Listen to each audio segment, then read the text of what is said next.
Hello, everybody, and welcome. Ready, steady, go.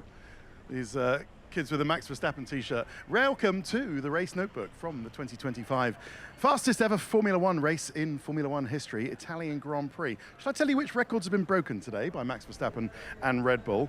They have broken the highest average race speed for the winner, and that is an average race speed of 155.781 miles an hour.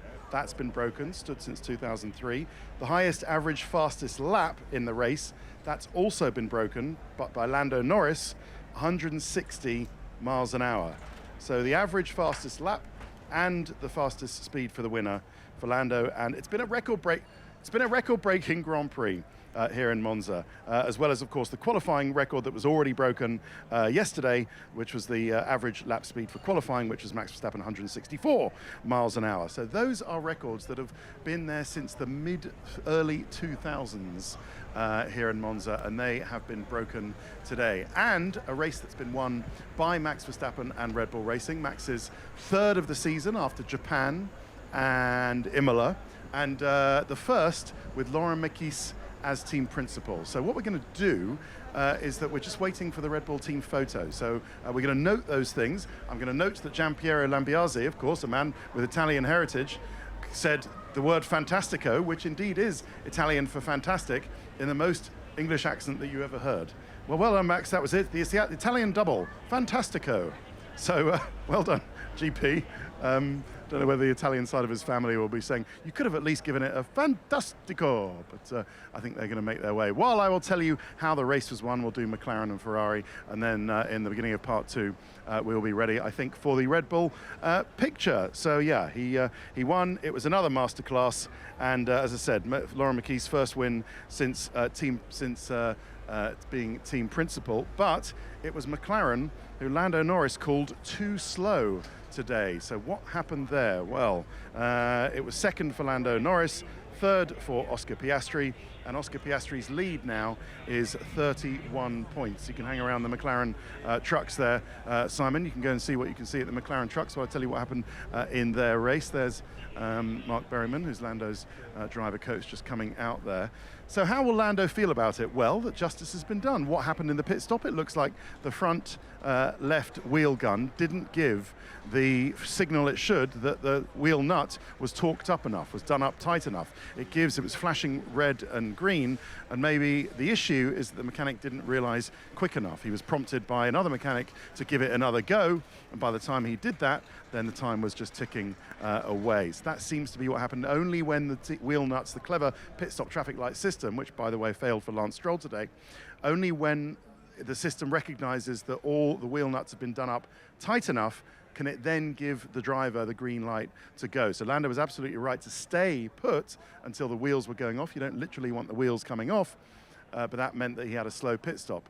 McLaren recognized that as a team mistake and recognized that they had deliberately put Oscar out to pit first so that he wouldn't be under any danger, not that he was going to be, I think, from Charles Leclerc. And because of that, to be fair, to keep equanimity and harmony in the team, they asked Oscar Piastri to give up the place. Oscar said, look, it's just racing, it's part of racing, but okay, if you want to, then I'll give back the place. It does still mean that he has a 31 points lead, apart from otherwise it would have been, of course, 3 points more than that. But it's Lando Norris second, Oscar Piastri third, and I think given the drubbing they were handed today, McLaren, at the hands of Max Verstappen and Red Bull Racing, oh look, it looks like the photo is going to happen shortly, then you can understand why they were happy enough. Let's go and follow them, shall we? It's happy enough to make the switch and just get out of Monza with their podium intact. Lando got pushed out early. Lando got pushed onto the grass by Max Verstappen, and maybe gave a clue as to how their relationship is going. I don't know. by Lando saying, "What is this idiot doing? What's this idiot done?"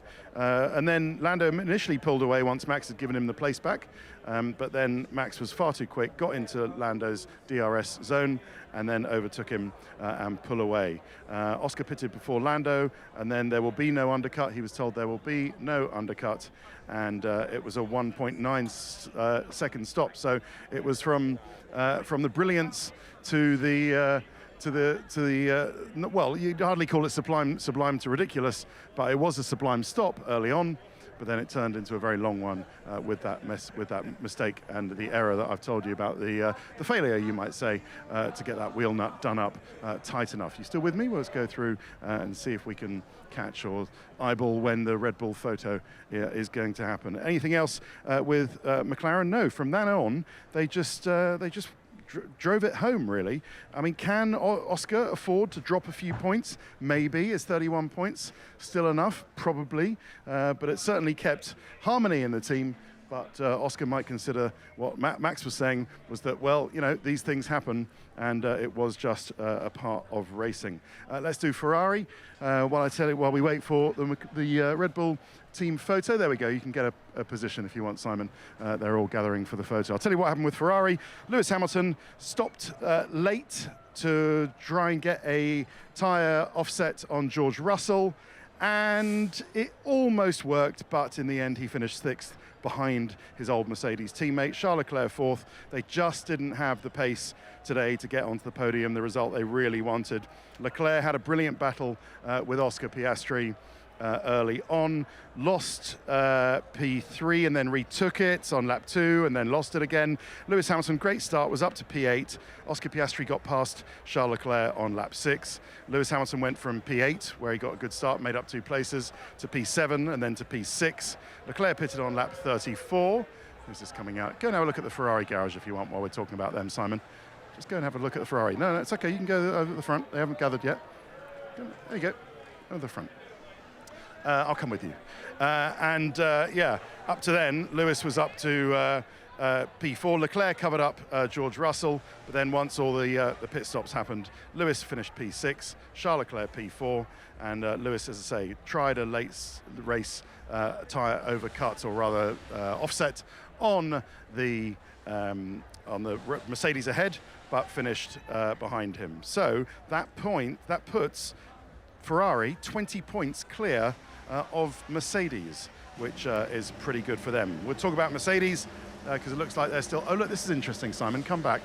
Mark Mateschitz here in the white T-shirt is here. So he's, of course, now the co-owner himself, being the son of the late Dietrich Mateschitz, with the Uvidia family from Thailand.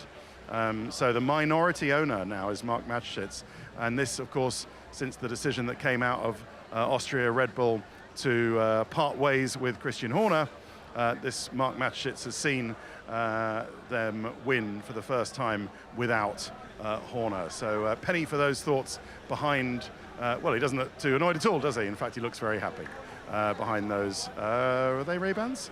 Having a hug with Alex there. So yeah, he looks very happy with the way they're going. And didn't you think it was significant that it was Pierre Vacher on the podium with Max Verstappen?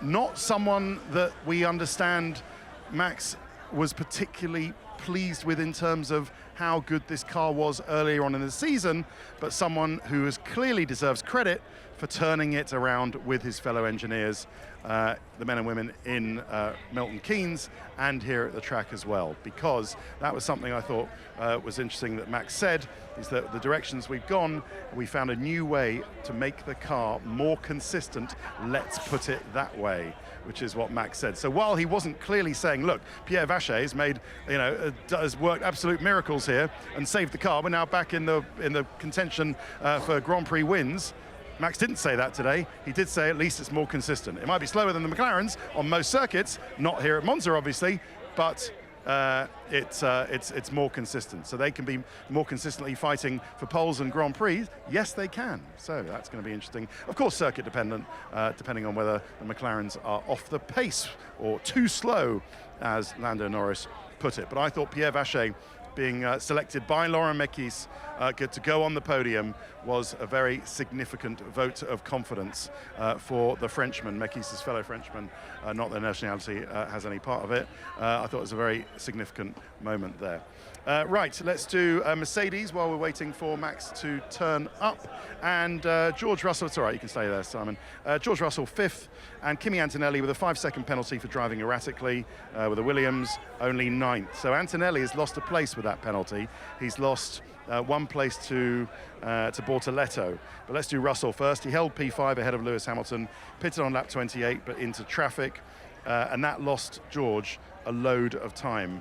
Pretty much ruined his stint, actually, because he pitted into the Aston Martin of Lance Stroll. So yeah, that was really unfortunate for George Russell. Kimi Antonelli, a terrible opening few laps, down 4 places to P10, and then he was held in the Gabriel Bortoleto DRS train.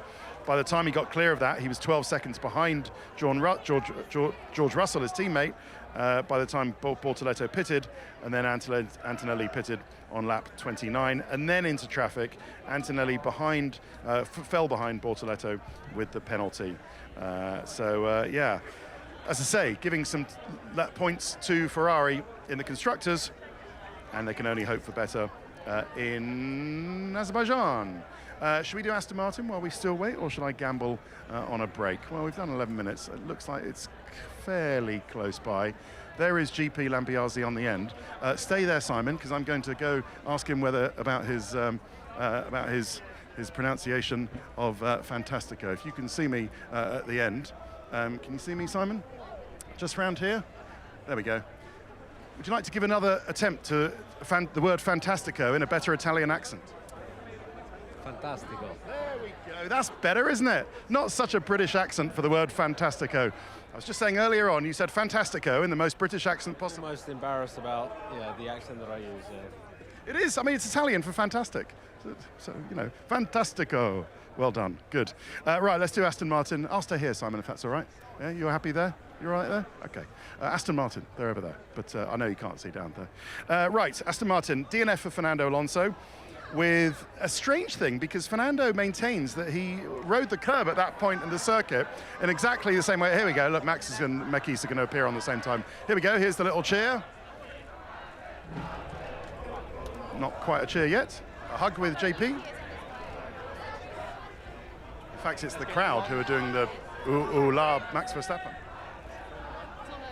So Alonso maintains that he hit the curb there, exactly the same place he hit the curb on every other lap, and it was only that lap that the front right suspension broke. So Alonso's a bit perplexed about it. Here's a DNF, and Lance Stroll P18 with an electrical issue, a rig issue with the pit stop traffic light system, and that meant that he had an extremely long pit stop.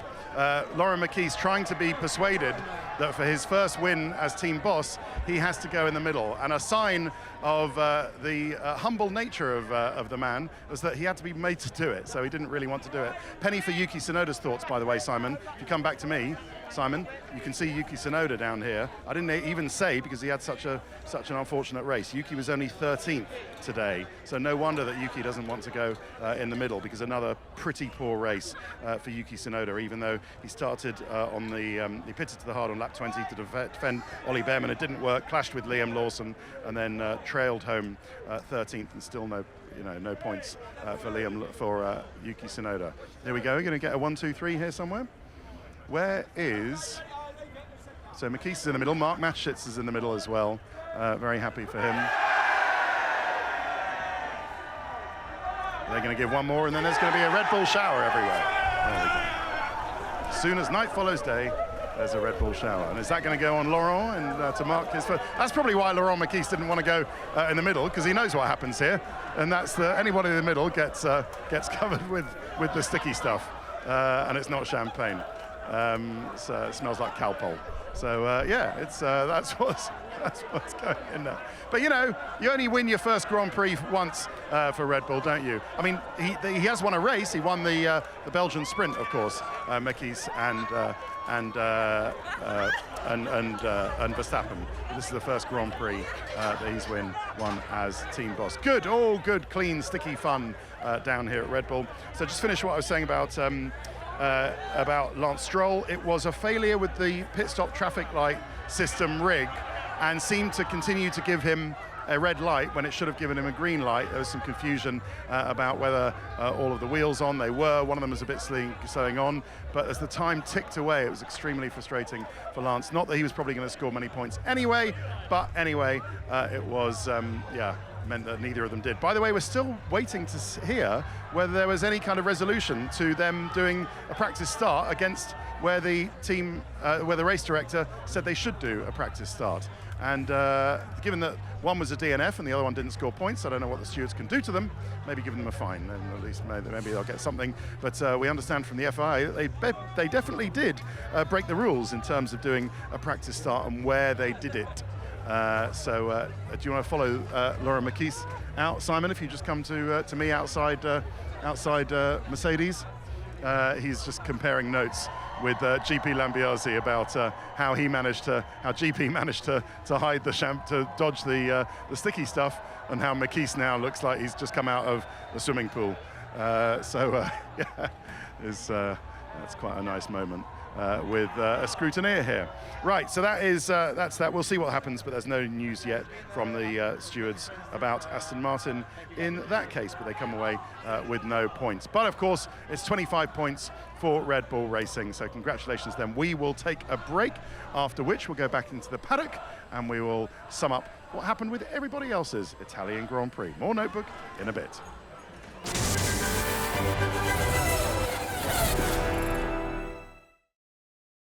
Hiya, welcome back to the Race Notebook from the 2025 Italian Grand Prix at Monza, where we've seen tears, sticky wheel nuts, and sticky Red Bull.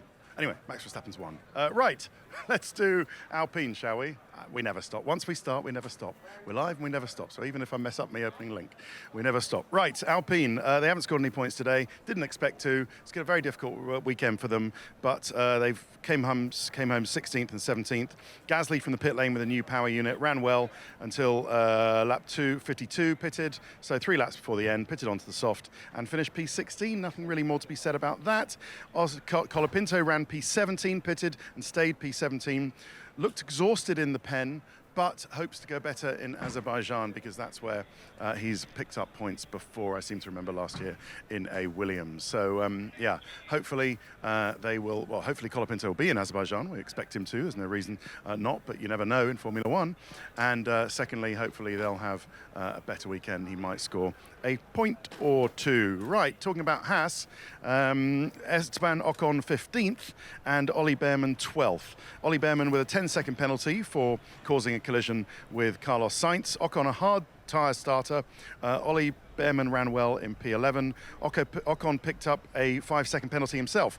So when you have both Haas drivers picking up penalties, this is what's going to happen. You're not going to score any points. I'm sure Ayo Komatsu, who is as hard a taskmaster as they come, will be telling him, and Laura Muller, Esteban Ocon's engineer, will be telling him, you're not going to score any points if you get any pick up any penalties like that. Now, arguably, Esteban Ocon felt that penalty was completely unfair, because he said the track narrows at that point. What was I going to do? I can't just disappear. But well, you could argue it either way, I suppose. Forcing Lance Stroll off the track.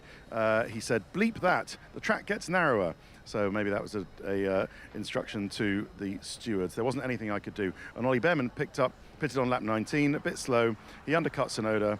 But then the steward said that Behrman turned into Sainz and both collided, and that's what Behrman got a penalty for. Ocon finally stopped on the last lap, or last 2 laps, served the penalty and trailed home 15th. So nothing that they could do today that would save them safety car wise, which is what saved them at the last race. But never mind, better luck next time in Azerbaijan. Let's do Racing Bulls.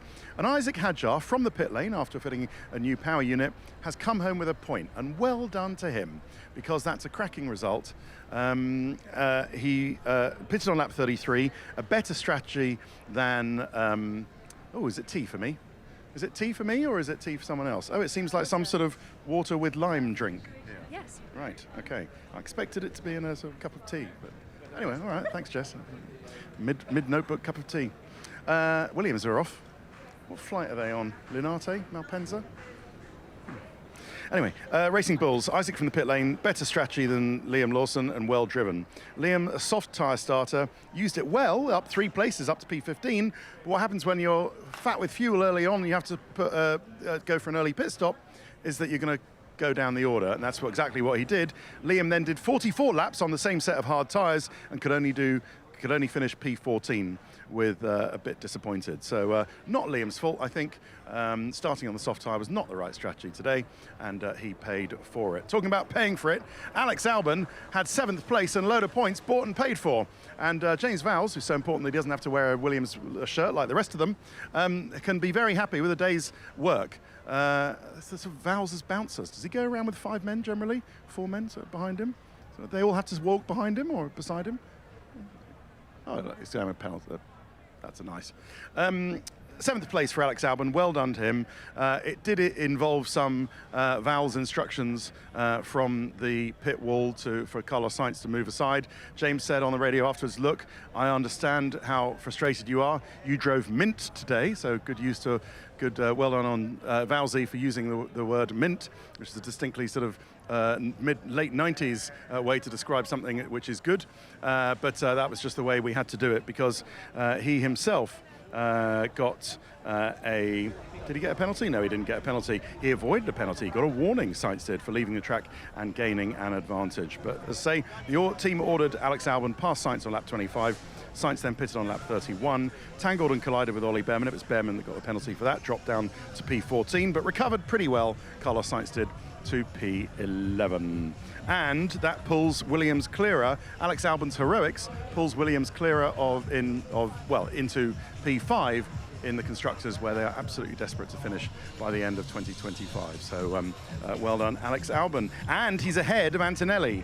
After Antonelli got the penalty and dropped down the place to Bortoletto. I mean, I think Albon was going to pass him anyway on the drivers. Alex Albon in a Williams now has more points by 3, I think, than Kimi Antonelli in a Mercedes. So think about that for your cup of tea. Right, that's that. Let's do Sauber. And Gabriel Bortoletto has underlined his coming star of Formula One potential, and all the top teams are interested in him, but he says he's staying with Sauber and Audi to work on their exciting project for the future by finishing 8th today and converting a good qualifying performance. Hulkenberg did not start. It was a hydraulic failure. The team could see it on their telemetry, and they decided to, they said that we have to box and retire the car because otherwise it's going to break down, it's going to hurt the engine, and we need that engine for the rest of the season. So I'm afraid there was no choice. They had to do it, did Nico Hulkenberg. Vanessa, can we come and just say goodbye to the motorhome ourselves? Yes, do it. Great. Yes, Okay. do it. I have many happy memories of this motorhome because not least since 2006. Imola. Did you know, my first interview with Sebastian Vettel was on these steps. Wow. In 2006 when he was a BMW Sauber test driver. That's awesome. And I love the sail material on the side. It's great. And gorgeous views. And gorgeous views, yes. So this is, I know I'm going on about this, but I feel quite good about this motorhome at Sauber. I don't know what's going to happen to it. Hopefully it's going to be sold. But Audi are coming in next year with all of their crazy flash motorhomes. But yeah, for Gabriel Bortoletto, he was up 1 in the start. Come on, Simon. Come in, fought George Russell, settled in behind, formed a bit of a DRS train, pitted and ahead of Antonelli. Sorry, he got ahead of Antonelli with Antonelli's penalty. So yeah, that is how Gabriel Bortoletto scored a handful of points for P8 today. So a welcome return and a great goodbye to this, from Peter Sauber to BMW to back to Sauber to whatever they're called these days. It's hosted a lot of key moments, lots of drivers, Kimi Räikkönen, Valtteri Bottas, Zhou Guanyu, now Gabriel Bortoletto, Nico Hulkenberg. And this is it. Goodbye, Sauber Motorhome, and goodbye to you. We will see you in a couple of weeks' time. Enough motorhome love. It's getting a bit weird there at the end, wasn't it, Simon? We will see you in a couple of weeks' time in Baku, Azerbaijan, the 19th, 20th and 21st of September, where you never know, by this margin, it might just be that Max Verstappen, wearing his disco shoes, might be back in contention for some more race wins. See you in Baku in a couple of weeks' time.